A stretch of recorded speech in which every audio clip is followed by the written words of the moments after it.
sobre marcas de um profeta, primeiro precisamos avaliar João, porque Jesus fez uma avaliação tremenda a respeito do ministério de João. Certa vez Jesus disse que nascido de mulher, não há profeta, não há ninguém maior do que João. Então João é o profeta que o próprio Cristo tirou o chapéu a respeito dele. João é o profeta que Isaías havia profetizado que antes do Messias viria alguém que prepararia, que endireitaria o caminho do Messias. A Bíblia fala que João não fez nenhum milagre, mas é o profeta considerado maior por Jesus. É através de João que ele foi aplanando, preparando o caminho. E algumas pessoas, de tanto ouvir as mensagens de João, confundiam João com o Messias, confundiam João com Jesus. Então, nós vemos no ministério de João um verdadeiro profeta, porque Jesus disse: o que é que vocês foram ver no deserto? Um homem vestido com vestes reais? Não, eu vos digo mais do que isso. João, vocês foram ver um profeta que Deus levantou. João é o profeta que, por conta de falar a verdade, a Bíblia diz que a Herodias pediu a cabeça de João e Herodes mandou decapitar João, porque Herodes estava casado com a esposa do seu irmão, e isso não soava bem a João, e João não compactuava com esse pecado de Herodes, e sempre o confrontava, dizia: não é lícito que você permaneça com a esposa do teu irmão. É um profeta confrontando o rei. É um profeta trazendo uma mensagem de confronto para o rei. Muito diferente dos nossos profetas hoje. Os nossos profetas estão vendo coisa que não tem nada a ver com aquilo que é o propósito de Deus para a nossa nação. Às vezes, se o nosso país continua como está, boa parte é nossa, boa parte da culpa é nossa, nós que estamos no púlpito, que poderíamos trazer uma mensagem de justiça social, que poderíamos confrontar o pecado nacional. Infelizmente, aqueles que poderiam profetizar, aqueles que poderiam contrariar os projetos do diabo, simplesmente bajulam, simplesmente estão comendo na mesa de Jezabel. Então vamos avaliar as marcas de um profeta a partir de João Batista, que foi literalmente denominado por Jesus o Elias do Novo Testamento, segundo o que está lá escrito em Mateus capítulo 11, 13, diz assim: pois todos os profetas e a lei profetizaram até João, e se quereis dar créditos a este, ou melhor, se quereis dar crédito, é este o Elias que havia de vir. Quem tem ouvidos, ouça. Jesus está a comparar o ministério profético de João Batista com o ministério profético de Elias. Elias confrontou Acabe e Jezabel. João Batista está confrontando Herodes e a Herodias. A Herodias tinha o mesmo espírito, o mesmo comportamento de Jezabel. Herodes é que era o rei, mas quem mandou matar João é Herodias. Nabote era o homem que tinha a vinha, e Acabe era o rei, mas quem mandou simplesmente matar Nabote, sabe quem é? Jezabel. Então nós entendemos aqui pela palavra do Senhor que toda vez que há um espírito de passividade, vai se manifestar o espírito de quem? De Jezabel. Isso serve muito para os homens. Você que é casado, todas as vezes que você se colocar como passivo, porque uma coisa é ser calmo e outra coisa é ser passivo. Existem maridos calmos por causa da sua personalidade, mas jamais o quê? Passivo.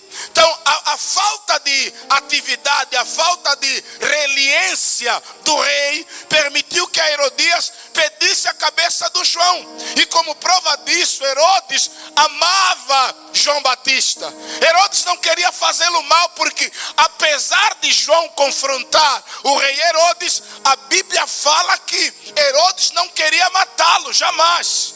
Mas porque Herodias estava no controle, porque a filha de Herodias dançou diante dele, e ela, mãe, é que faz o pedido a favor da filha. E aí pedem o quê? A cabeça do João Batista, que era o Elias do Novo Testamento. No Antigo Testamento, Jezabel não conseguiu matar Elias, porque Deus trasladou Elias. Deus arrebatou Elias vivo e levou para si. Então nós vemos aqui que... Pode passar, Stefânio.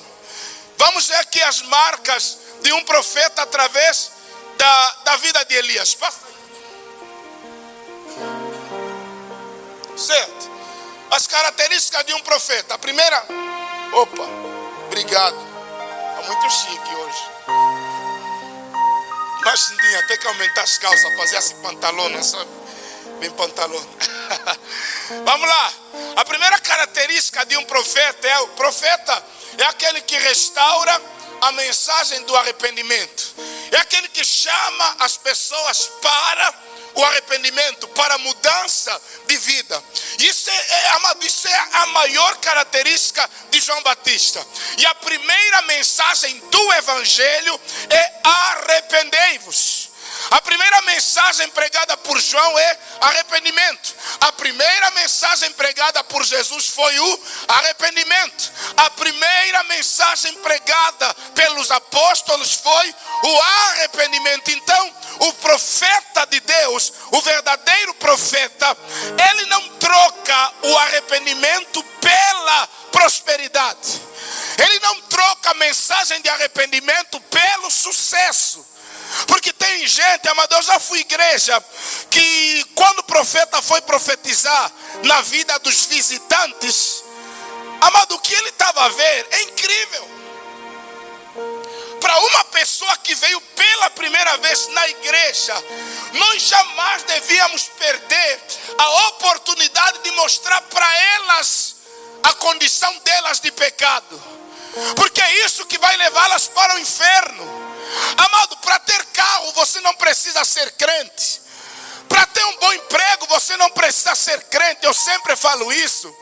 Você só precisa se qualificar. Você só precisa ser uma pessoa esforçada e trabalhadora. Estou enganado? Você não precisa se converter para conseguir casa. Faça uma boa poupança. Começa a fazer vários business que você vai conseguir. Então, quando o profeta, em vez de trazer a mensagem que pode mudar a história de uma pessoa, traz outras mensagens que agradam o nosso ego, aí é um grande perigo. Charles Spurgeon dizia assim: não se assustem quando o mundo vos persegue, se assustem quando o mundo vos admirar. O mundo, quando admira a igreja, isso é uma prova clara de depravação. O mundo, se nos persegue, é mister. O mundo não pode nos admirar, porque, amado, o nosso estilo de vida, o nosso padrão de vida não tem nada a ver com o que eles estabeleceram como padrão. Por isso, quando o mundo olha para nós com desdém, isso é um mister, isso é normal. Por isso, um profeta de Deus, a mensagem que está na sua boca é a mensagem do arrependimento. Veja o que João vai pregar no versículo 3. E ele percorreu toda a circunvizinhança da onde? Do Jordão. E o que é que ele fazia? Pregando o batismo de arrependimento para a remissão dos pecados. Essa é a mensagem, irmão. A vida cristã começa com arrependimento. A vida cristã começa com mudança de atitudes. A vida cristã começa com mudança de hábitos, de sentimentos e comportamentos. Hoje nós temos muitas pessoas na igreja convencidas e não convertidas. Nós temos muitas pessoas que pensam que vão para o céu, mas não vão, porque ainda não se arrependeram dos seus pecados. E João começa a pregar o arrependimento. para o batismo, ou batismo para o arrependimento. Ele começa a pregar o arrependimento porque essa é a lição número 1 do reino de Deus. Ninguém verá a Deus se não se arrepender. Ninguém verá a Deus se não abandonarmos o nosso estilo pagão de viver.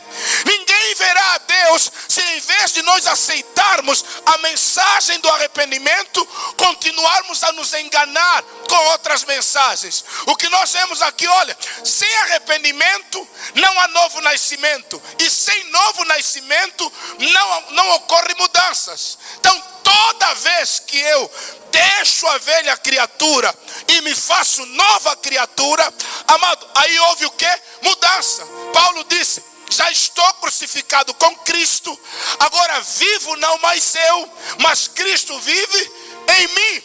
O mesmo Paulo disse: as coisas velhas já passaram e tudo se fez novo. Então, quando não há arrependimento, não há novo nascimento. E se eu não nasci de novo, eu não sou nova criatura. E hoje na igreja nós temos várias pessoas que você olha para eles e fala: isso aí não é crente.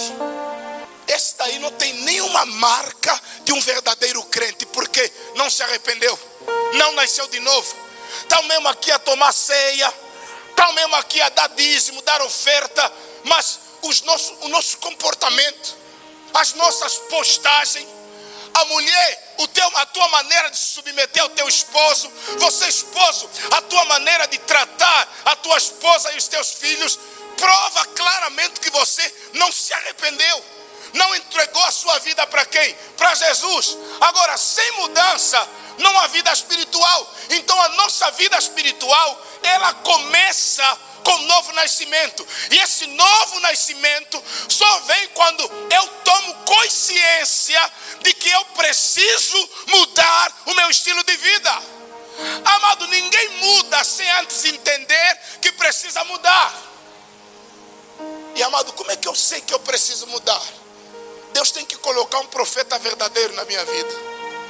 Alguém que não tem medo do meu status, alguém que não tem medo de me falar a verdade por causa do carro que eu ando, por causa de quanto que eu dou de dízimo, oferta. Alguém que tem coragem para olhar para mim e dizer: arrependei-vos.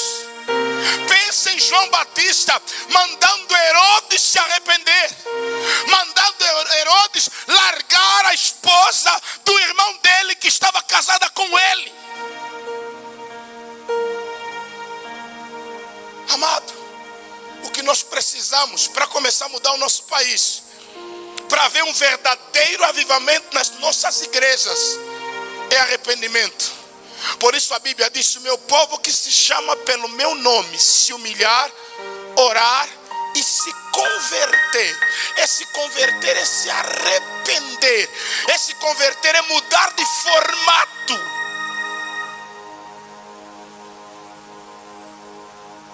Então eu, Deus, ouvirei dos seus, perdoarei os seus pecados e curarei e sararei a sua terra. Então, amado, sem mudança não há vida espiritual. Tudo começa com uma mensagem profética de quê? De arrependimento. Amado, profeta de Deus é aquele que nos chama para arrependimento. É aquele que nos desafia para um novo estilo de vida. Agora, quando o adúltero continua adúltero, o fornicário continua fornicário, o ladrão continua ladrão, a prostituta continua prostituta, o bêbado está na igreja, continua bêbado, alguma coisa está errada. Ou o Espírito Santo nos últimos anos está mais fraco na conversão, ou nós não nos convertemos coisa nenhuma. Porque se Ele é o mesmo que atuou no passado e está atuando hoje, deve haver verdadeiras mudanças no nosso meio e o nome do Senhor será glorificado, amém? Então é isso que nós precisamos entender, Pastor Alberto. A verdadeira missão do profeta é tirar o povo de cima do muro, levando-os a tomar uma decisão: ó Deus, ó Baal. É isso que Elias fez. Porque o verdadeiro profeta de Deus, quando ele aparece, ele nos tira da indecisão. quando o verdadeiro profeta de Deus chega com a mensagem profética, eu que estava acima do muro, eu me decido. A Bíblia diz que havia 450 profetas de Baal e 400 profetas de Azera. Elias está no monte e ele chega para a multidão e diz assim: se o Senhor é Deus, seguiu. Se Baal é Deus, também seguiu. A Bíblia diz que a multidão não respondeu nada porque estava no muro. E Elias disse assim: vamos fazer aqui um duelo. Vocês são 950, eu sou um. Vamos pegar aqui, está aqui lenha, está aqui o altar. Cada um pega um animal para o sacrifício. Vamos botar no altar. O Deus que responder com fogo, esse é Deus, seguiu. A Bíblia diz que os profetas de Baal pegaram o sacrifício, colocaram sobre o altar e começaram a orar. Desde as 7 até 12 horas, Baal não respondia. E Elias começou a brincar com eles: gritem um pouquinho mais alto, quem sabe o vosso Deus está viajando. Gritem um pouco mais alto, quem sabe Baal está distraído. Gritem um pouco mais alto, às vezes está bebendo umas cucas e não estava os ouvindo. E aí Baal não respondia. Eles estavam tão estressados que subiram no altar e começaram a se esquartejar e bagunçaram o altar. Ao meio-dia Elias disse: vamos parar com palhaçada, saem daí do altar. Elias consertou o altar, juntou 12 pedras que representam as 12 tribos, colocou lenha sobre o altar, segurou o animal, colocou no altar, e para dar mais raiva pegou água e molhou toda a lenha. Amado, poderia ser petróleo, mas como não tinha petróleo, Elias foi tão doido que em vez de meter petróleo, sabe meter o quê? Água. Para que fogo? Não mete água, mete petróleo. E Elias meteu água, molhou o animal todo, molhou as pedras do altar e molhou a lenha toda. E aí ele gritou, olhou para o céu, numas palavras de 15 segundos, ele disse: Deus de Abraão, Deus de Isaac e Deus de Jacó, responde-me, Senhor. A Bíblia fala, querido, o céu abriu, caiu fogo do céu. A Bíblia diz que o fogo lambeu todo o holocausto do altar. E a multidão, quando viu aquilo, disse: só o Senhor é Deus, só o Senhor é Deus, só o Senhor é Deus.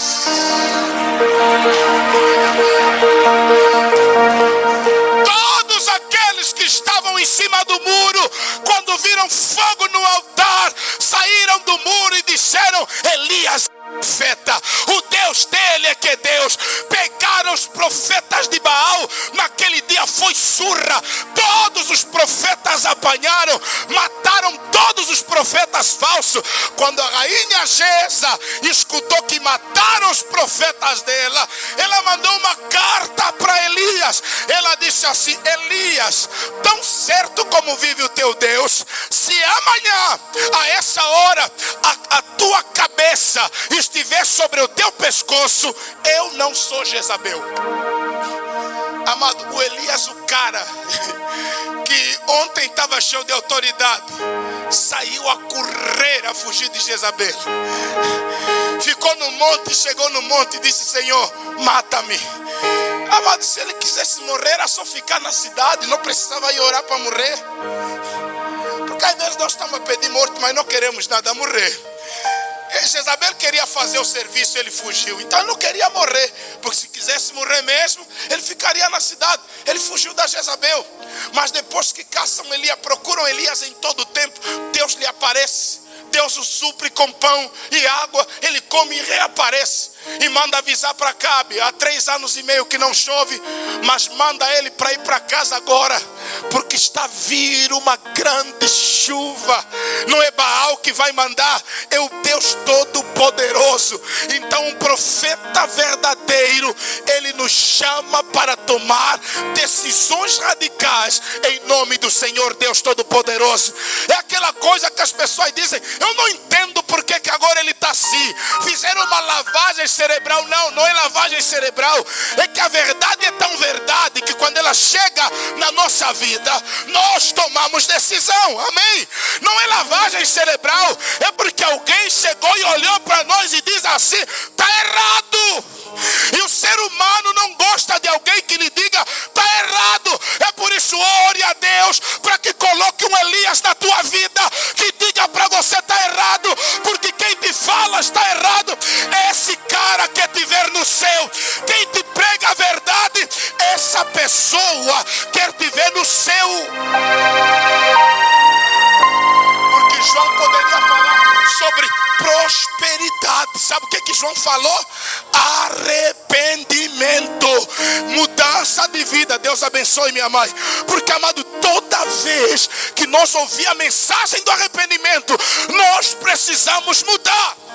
Deixa eu contar sobre a minha conversão. Eu me converti em 2004. Eu nasci na igreja, cresci na igreja, mas era ímpio. Então nascer na igreja, crescer na igreja, porque na igreja nascer é uma maneira de falar, porque as pessoas nascem na maternidade. Eu estava na igreja, cresci lá, todos os acampamentos, escola bíblica dominical, fui batizado sem ser convertido. Eu entrei nas águas porque eu decorei o livro de catequese. Tudo aquilo estava na minha cabeça, os textos bíblicos e tudo. E na igreja onde eu cresci, lá faziam prova. Se você reprovar, não é batizado. Imagina o dia da prova. Tem o pastor, tem um ancião e tem o evangelista. Os três a te bombardearem com pergunta. Irmão, eu naquele dia passei a noite a decorar a fé evangélica. Cheguei no dia seguinte, sentei no meio dos três, me senti o menino Jesus aos 12 anos. Tudo que eles me perguntaram, eu respondi, mas aqui não converteu-se. Porque na banda eu ainda dançava. Eu é que vendia as cucas do meu pai. Nós íamos jogar com os amigos, quando alguém batotasse, eu batia o árbitro, quem defendisse também apanhava, mas eu batizado. Aí em 2004 tem um acampamento da igreja, dos jovens. Eu fui no acampamento, até hoje eu não me esqueço. Quem pregou naquele acampamento foi o evangelista Marcelo Sapunduco, a da IESA. Mais velho que eu vou em Roca. E aquela mensagem dele foi tão confrontadora, que eu naquele dia parece fiquei endemoniado, porque eu estava com raiva dele, Chique. Ele falava tão de mim, que eu estava assim, nós deitados na nossa barraca e ouvíamos a pregação, porque construí uma barraca de pau. E tudo que ele falava era eu. Eu falei: cara, quem contou a minha vida nesse cara? Tudo era eu, sabe, naquela noite o culto, parece que só foi para mim. E aí fomos buscar o jantar, servimos, eu não consegui jantar, e era arroz com feijão, meu irmão, eu gosto. Aí me encheram o prato de arroz com feijão, e eu não consegui comer, ofereci nos meus amigos, alguma coisa me incomodava, porque ele foi tão taxativo, foi tão direito a respeito dos meus pecados, que naquela noite eu falei: eu vou voltar para casa, mas não quero voltar o mesmo. Eu vou voltar para casa, mas eu quero ser crente daqui para frente. Eu vou voltar para casa, mas a minha vida não vai continuar a mesma. Ainda que eu perca amigos, ainda que eu perca coisas, ainda que eu perca posição, mas eu vou voltar para casa. Porque o Isaac que veio para o acampamento não será o mesmo que vai voltar para casa. A minha mãe vai receber um outro filho, o meu pai vai receber um outro filho, a minha escola vai receber um novo aluno, e os meus amigos lá do bairro vão ter que ver Jesus na minha vida. Desde 2004 até hoje eu já estou aqui pregando a palavra de Deus. Amado, eu cheguei na minha casa, reuni aqui, reuni o obreiro Cabral, reuni o obreiro Fábio, reuni Fladim, meu sobrinho, reuni um monte de criança lá no meu quarto e comecei a pregar 2004 para eles.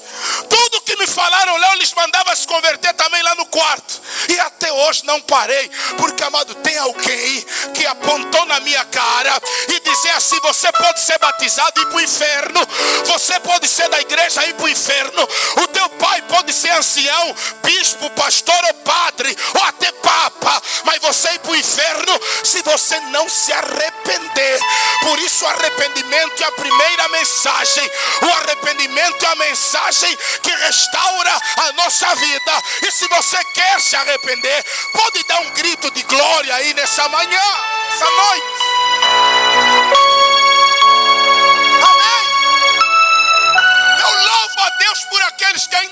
a verdade. Eu já fui pregar em igrejas que antes de eu subir no púlpito, o pastor da igreja me levou no gabinete e diz assim: pastor Isaac, nós te conhecemos. Você gosta de falar muito contra adultério, essas coisas. Olha, é melhor pegar leve hoje, tá bom? Porque o maior dizimista da nossa igreja, ele tem 3 mulheres, mas vai deixar aos poucos. Eu falei assim: olha, pastor, me desculpa. Eu não sei se o pastor viu o meu esposo, mas parece que o senhor viu. Então, para não trazer problema, não me põe para subir aí. Não, mas o povo está esperando. Eu falei: é a mensagem que Deus me deu. E o pastor já disse não. Aí não, então tá bom, pega leve.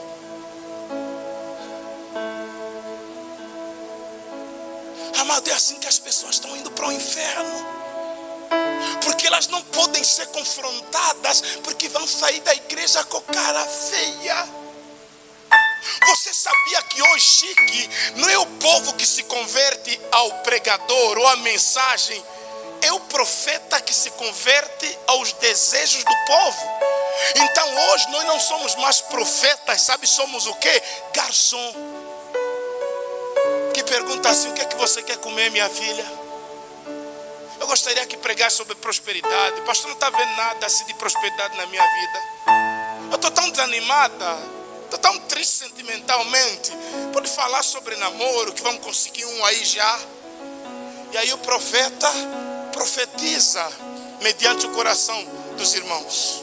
Uma vez eu comprei uma caixinha de promessa. Lá vem textos de promessa. E naquela caixinha de promessa, aquilo, a receita é um texto por dia. Eu ia lá, tirava um texto: o Senhor é o meu pastor. No outro texto: a vitória é nossa pelo sangue de Jesus. É só mensagem de vitória todos os dias. Nunca saiu em 30 dias uma mensagem que diz assim: arrependa-se. Por isso, nós podemos encher a igreja pregando o seu amor. E eu vou lhe dizer uma coisa que pode até te escandalizar. A mensagem mais preferida dos falsos profetas é o amor.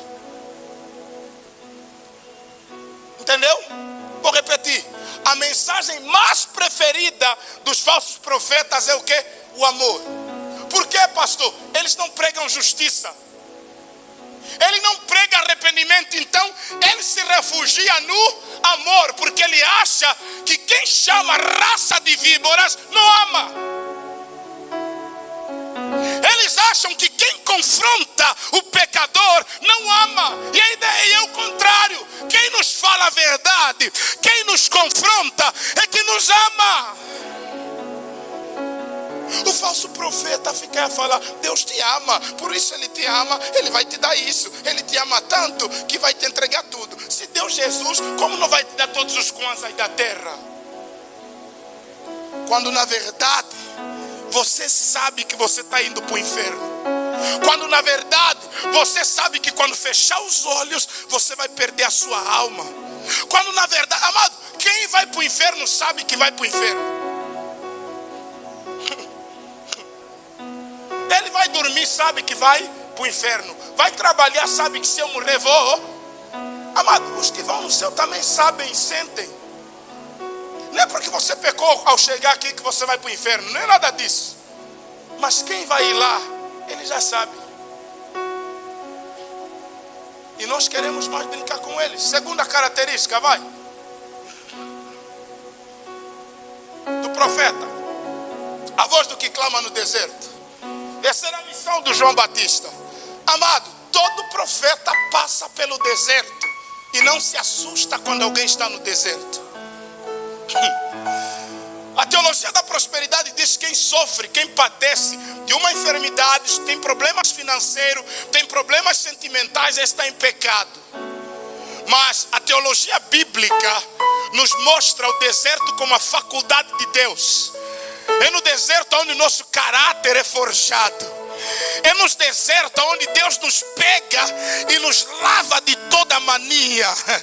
É no deserto onde Deus nos trata todas as doenças espirituais, todas as manias que nós adquirimos no Egito.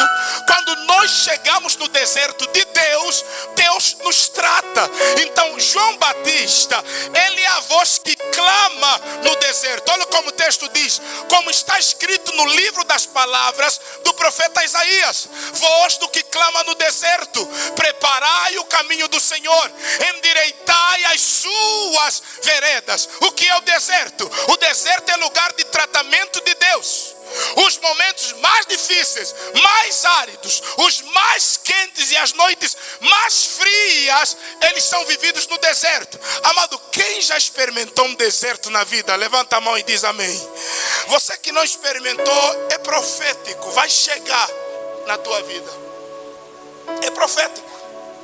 E não adianta se assustar com o deserto, porque deserto é lugar de provação e aprovação. Ou até a maioria dos que entram lá reprovam, como eu escrevi aqui, por causa da murmuração. Amado, deserto é lugar de aprovação ou reprovação. Podemos sair de lá vivos ou não saímos. Igual os 3 milhões de pessoas que saíram do Egito em direção à terra prometida, só 2 passaram o deserto.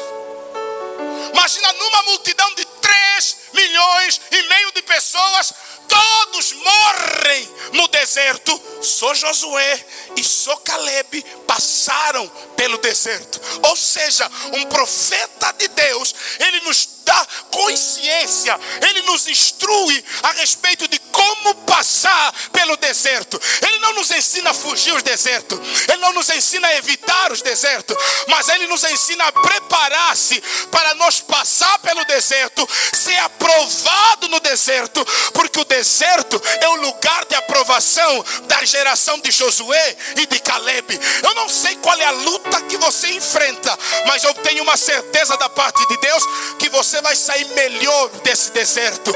Você vai sair mais maduro desse deserto.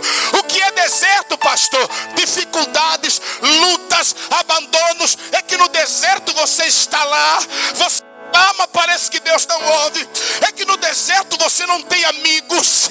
No deserto ninguém te liga. No deserto ninguém te procura. E quando você liga, não te atendem. Sabe o que Deus está querendo dizer para mim e para você?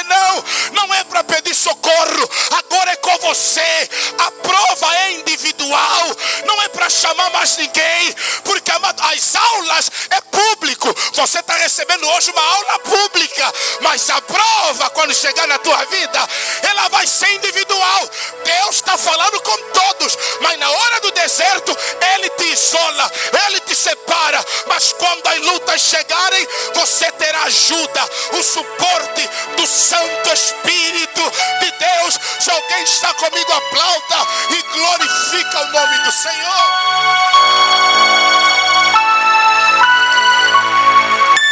João Batista crescia chique e se fortalecia no deserto. Uns morrem no deserto, outros se fortalecem. Por isso, amado, não fica triste. Você não é menos de Deus quando está passando por problemas. Amado, se você está num deserto, parabéns, você foi escolhido por Deus. Olha para o irmão que está ao seu lado e fala: está duro. Parabéns. Só é provado quem Deus quer aprovar. Então, se já estás na prova, é porque Deus quer te aprovar. Alguém entendeu essa palavra? Então vamos passar pela prova dando glória. Vamos passar pela prova glorificando. Não vamos cantar o louvor da murmuração, vamos cantar o louvor de adoração. Não vamos questioná-lo, vamos adorá-lo. Amado, tem coisas que acontecem na minha vida, eu não entendo. E quando não entendo, eu me calo. Eu vou para a praia, eu fico lá apanhando vento. Eu durmo quando não entendo. Eu me tranco no gabinete e me distraio com alguma coisa. Quando eu não entendo, eu pego um livro. Quando eu não entendo, eu converso com a minha esposa outras coisas. Eu prefiro não reclamar. Quando você não entende esse deserto, simplesmente se entrega na mão do Senhor, porque vai passar. Esse deserto espiritual vai passar. Esse deserto sentimental vai passar. Haverá um dia que você vai sair do deserto e vai descer igual João para o Jordão. Aleluia! E é lá no Jordão onde as multidões virão ter com você para ouvir a palavra que Deus colocou na tua boca, em nome de Jesus. Amado, não saia do mesmo jeito que você entrou no deserto, porque tem gente que entra cru, sai cru. E quem é reprovado volta lá.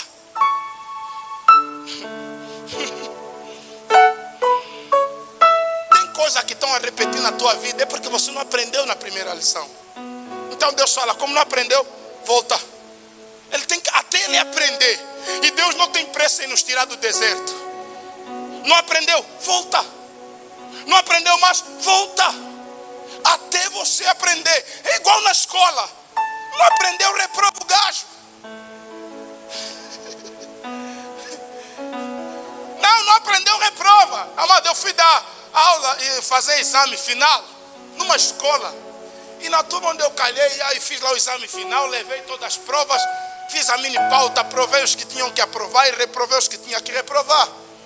E o dia que eu fui lá para entregar a pauta no diretor da escola, que era uma outra escola, nós trabalhávamos numa e trocávamos no fim do ano. Aí o diretor pegou a mini pauta e viu tal, encontrou o nome do filho dele reprovado.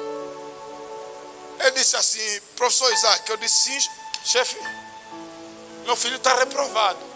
Eu disse, vai repetir. Não, o colega vai fazer outra pauta. Eu falei, não, tá doido, diretor. Isso dá um trabalho. Se quiser aprovar, o teu filho pode fazer outra, porque eu não vou, já está reprovado. Volta lá, não aprendeu. Mas é o meu filho, colega Isaac, eu sei.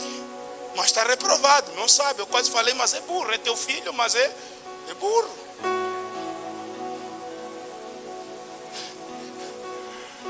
E aí todo mundo confusão lá no gabinete. Tenta dizer, o colega vai refazer a pauta. Eu falei, eu não vou.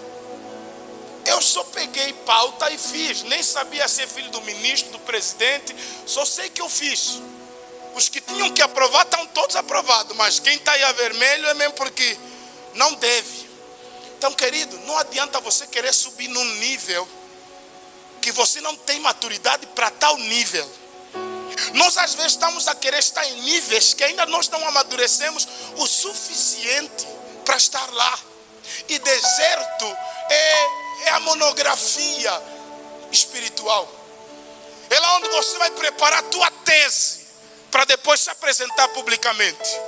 Jesus não começou o seu ministério sem antes passar pelo deserto. João Batista, ele cresceu nos desertos, no meio dos essênios. Elias, que nós estamos a falar aqui em 2 Reis capítulo 17, logo que ele aparece, ele profetiza e diz, segundo a minha palavra, não haverá chuva nem orvalho sobre a terra. Deus apareceu e disse, esse cara veio da onde? Elias, foge. Mas foge. Porque ele já apareceu a profetizar para o Acabe, mas não passou no deserto. E Deus lhe segurou, lhe levou para o ribeiro de Querite. Deus secou a água, deserto. Deus lhe fez ser humilhado e ser alimentado por uma viúva. Só depois é que Deus falou, agora pode procurar Acabe e falar com ele. Porque não pode pular fase. Sabe o que nós estamos a fazer hoje? Estamos a subir escada assim. Tem degrau aqui. Só que toda vez que você pula um degrau, vai te atrapalhar lá em frente. Amado, não tenha dificuldade de obedecer às etapas da tua vida. Deus é um Deus de fases, etapas, circunstâncias. Ele nos leva para o deserto, depois nos leva para Canaã, depois nos apresenta na cidade, depois estamos a pregar para grandes pessoas. Deus tem fase. Você que entrou nessa empresa, nesse trabalho, obedeça aos processos de Deus. Amado, Deus não tira José da casa de Jacó e lhe põe ao lado de Faraó. Seria muito mimado. Vai como escravo, vai aprender a limpar chão, vai aprender a tratar pessoas do teu nível, depois vai aprender a tratar preso. Só depois é que você sobe para sentar perto de Faraó. Já está mais humilde, já aprendeu muito com a vida, já está mais maduro. Porque, amado, quem nunca foi humilhado, humilha os outros. Quem nunca esteve lá embaixo, quando estiver lá em cima, pisa em cima de todo mundo. Mas quem já esteve lá embaixo e hoje está em cima, ele entende a dor dos que estão embaixo, ele se identifica com os que estão embaixo. É mais fácil alguém que já sentiu fome ajudar alguém a comer do que alguém que nunca passou fome, porque ele não entende o que é fome. Então Deus está te colocando nessa escola, porque amanhã Ele quer lhe colocar no nível que nem você tem noção. Por isso aceita os desertos de Deus, dá glória a Deus nele. Pastor, todos me abandonaram, não temas, Deus está com você.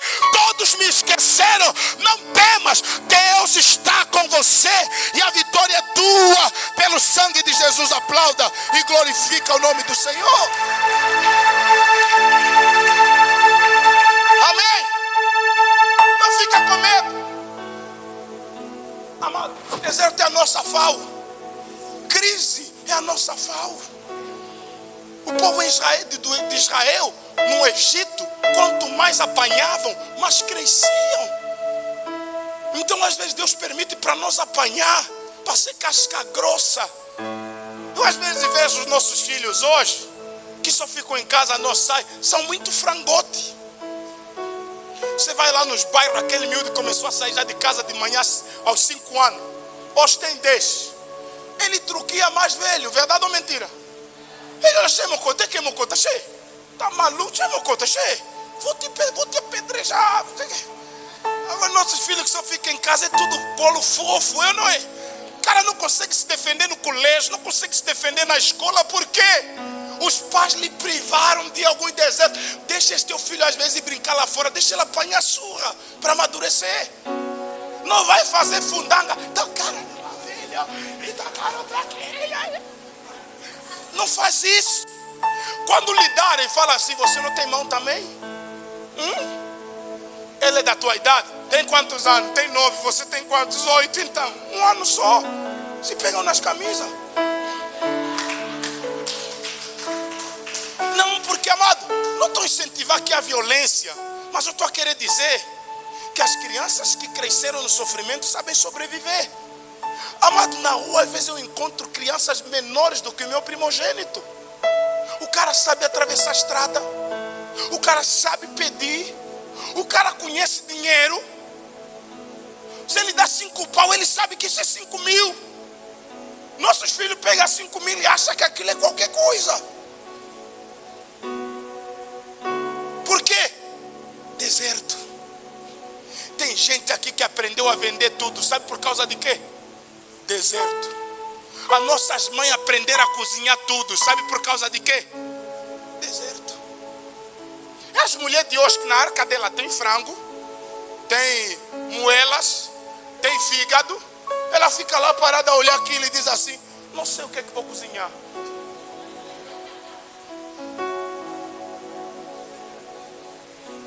Né? Aí a mulher de hoje ainda te pergunta: vai cozinhar o quê? Dá vontade de falar: então já me cozinha, já que não quer cozinhar o frango. Já que tem pena de cozinhar o frango, estou aqui, me cozinha. Mas nossa mãe não, né, mamãe Micaela? Aqui levei aí Jimboa, vai mesmo aí no caminho, cresceu com chuva. E pá, lava aquilo e tá com uma cebola, tomate, é almoço. Eu não sei onde a minha mãe aprendeu a fazer sopa de mamão verde. O arroz era pouco, cortava uns mamões verdes e batia naquele negócio. Meu irmão, nós estamos a comer, parecendo que estamos a comer bacalhau com nata. Mas, amado, sabe isso é o quê? Profeta, preparar o caminho do avivamento. Amado, o avivamento é Jesus. O avivamento é Jesus em evidência. A palavra avivamento, quando fala de avivamento, é dar vida. E o único que dá vida por excelência é Jesus. Então um profeta de verdade, ele prepara o caminho para um avivamento. Ele não é o avivamento, ele não é o avivalista, Ele é apenas o João Batista que passa na frente, vai aplanando o caminho, vai tirar o lixo do caminho, vai chamando as pessoas para se prepararem para o avivamento que está vindo. Passa. Olha o que a Bíblia vai dizer. Lucas 3:4. Todo vale se encherá, e se abaixará todo monte e outeiro. O que é tortuoso se endireitará, ou seja, o que é torto vai ficar direito por causa do profeta que aparece para endireitar. E os caminhos escombrosos, ou o caminho cheio de pedra e escombros, se aplanarão. Amado, tá vendo? Como é que chama aquela máquina, Pepe, para aplanar a estrada? Cilindro, né? Isso. João Batista é o cilindro que veio na frente de Jesus. Ele veio amassar todas as pedras. Ele veio aplanar o caminho para que Jesus passasse num caminho sem pedra. Então ele vem aplanar o caminho. A Bíblia diz: e toda carne verá a salvação. Porque se João Batista não viesse na frente, ia acontecer muita coisa para atrapalhar ou atrasar Jesus. Jesus poderia estar fazendo o que os outros já deviam ter feito. É aí que eu falo na missão pastoral. Amado, quando um pastor é colocado numa igreja e ele não faz o que devia fazer, ele dá trabalho para o outro que vai vir depois dele. Sabe o que acontece? O outro poderia chegar já num outro nível. Ele vai ter que começar do zero. Amado, o que me doeu chegar aqui na igreja, a nossa igreja está aqui com quase 14 anos de existência aqui. Mas quando eu chego, eu tenho que ganhar mais alma de novo. Eu tenho que organizar a igreja de novo. Ou seja, começar do zero. Porque os outros que vieram só pegavam oferta, não sei se faziam o quê. Nem lâmpada trocaram, nem conseguiram comprar uma porta em 14 anos para colocar na casa de banho da igreja. É cortina. Ao pastor é melhor não, porque tem coisa que o outro quando vier só vai continuar o que você já deixou. É tipo no governo. Tem coisa que o anterior presidente devia fazer e já não seria mais hoje o trabalho de João Lourenço. João Lourenço poderia estar fazendo outra coisa. Agora ele caça marimbondo. Ele tem que ver problema de estrada a mais. Então são coisas que não funcionam. Então João Batista, sabendo disso, por isso Deus lá na sua onipresença, ele disse assim: olha, vamos mandar 2. Por isso no dia da concepção, a mãe de João ficou grávida antes da mãe de Jesus. A mãe de Jesus estava com 1 mês, a mãe de João já estava com 3. Porque Deus estava a dizer: João tem que ir na frente. João é o cilindro. João vai preparar o caminho para o avivamento. Amada igreja, precisamos nos preparar para o avivamento que está vindo. Precisamos começar a tirar o pecado, tirar a mentira, tirar o roubo, tirar a prostituição, porque Deus quer trazer um grande avivamento na cidade de Benguela. E eu estou orando para quando esse avivamento chegar, a nossa igreja não ficar de fora. Deus vai trazer um avivamento sobre todas as igrejas dessa cidade, sobre ministérios, e nós vamos orar a Deus, não queremos ficar de fora. Por isso já estamos a construir uma igreja maior, para aumentar, para acolher mais gente. Nós estamos a nos preparar para o avivamento que Deus vai trazer. Amado, preparar-se para o avivamento é como uma mulher grávida que se prepara para o filho que vai nascer. Não se compra enxoval no dia que as dores chegam.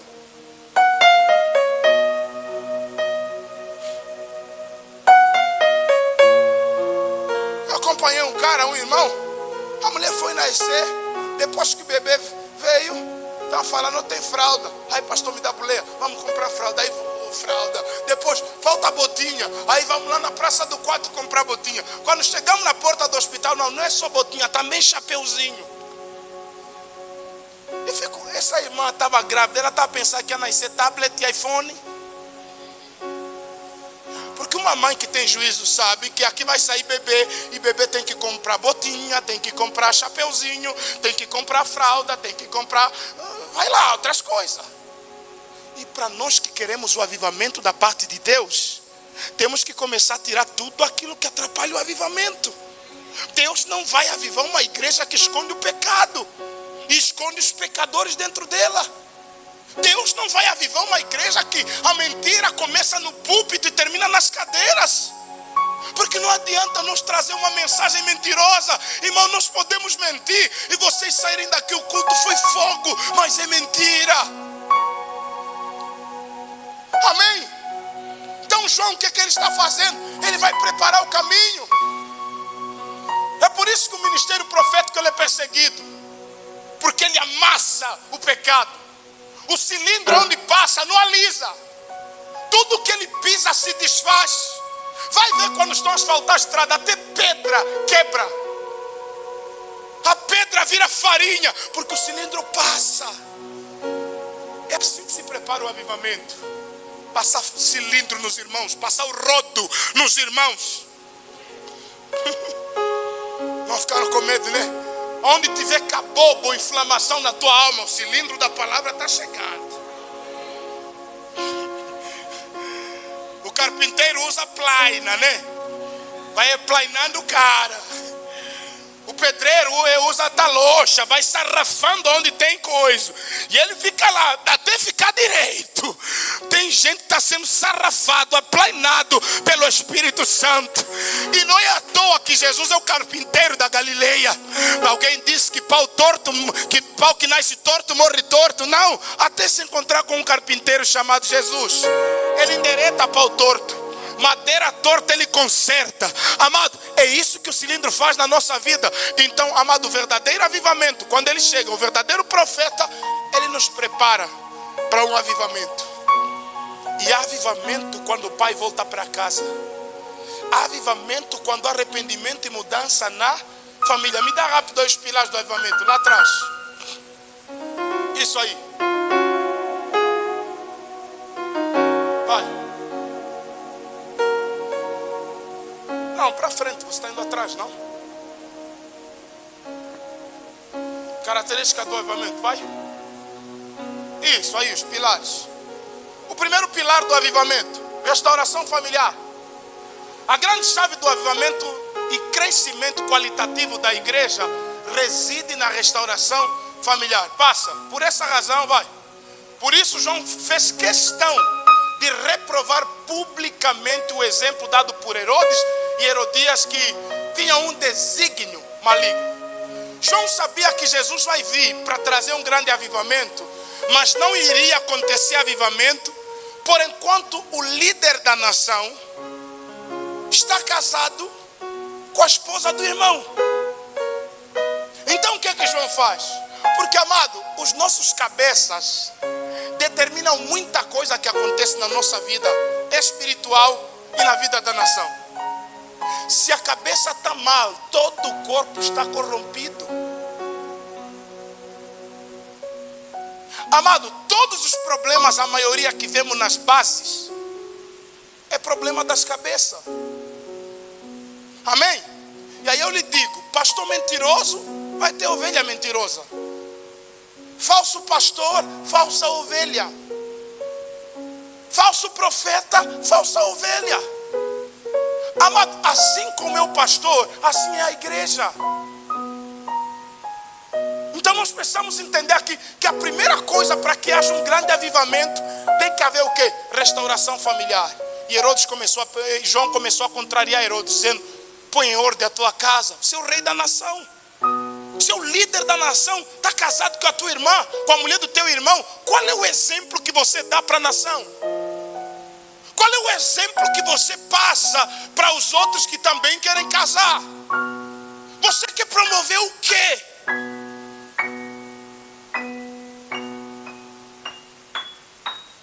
Amados, o tipo de família que temos revela o tipo de igreja que somos. Se a tua família está quebrada, nossa igreja está quebrada. Por isso a questão não é só ganhar você, é crer no Senhor Jesus Cristo e serás salvo tu e a tua casa. É eu, a minha casa. É a minha esposa que tem que amar a Deus. É os meus filhos que precisam amar a Deus. Senão todo o meu esforço será vão. Alguém está comigo? Diz amém. Essa é a primeira coisa. A nossa família tem que ser confrontada, confortada e restaurada. Passa, Alberto. Que tirar o espírito de rebelião. A Bíblia diz que o pecado de rebelião é como o pecado de feitiçaria. E o que é rebelião, pastor? É aqui contrariar a vontade de Deus. Saul contrariou a vontade de Deus. Por isso Samuel disse: tal qual é o feiticeiro, assim é você, rebelde, Saul. Porque melhor é obedecer do que sacrificar. Todo rebelde é feiticeiro. Então um dos pilares do avivamento, quando o avivamento está para chegar, é quebrar a rebelião. E é isso que João Batista faz. Ele chama toda a nação raças de víboras. Ele olha para todo mundo e chama ele de falsos. E ele ainda diz: quem vos ensinou a fugir da ira futura?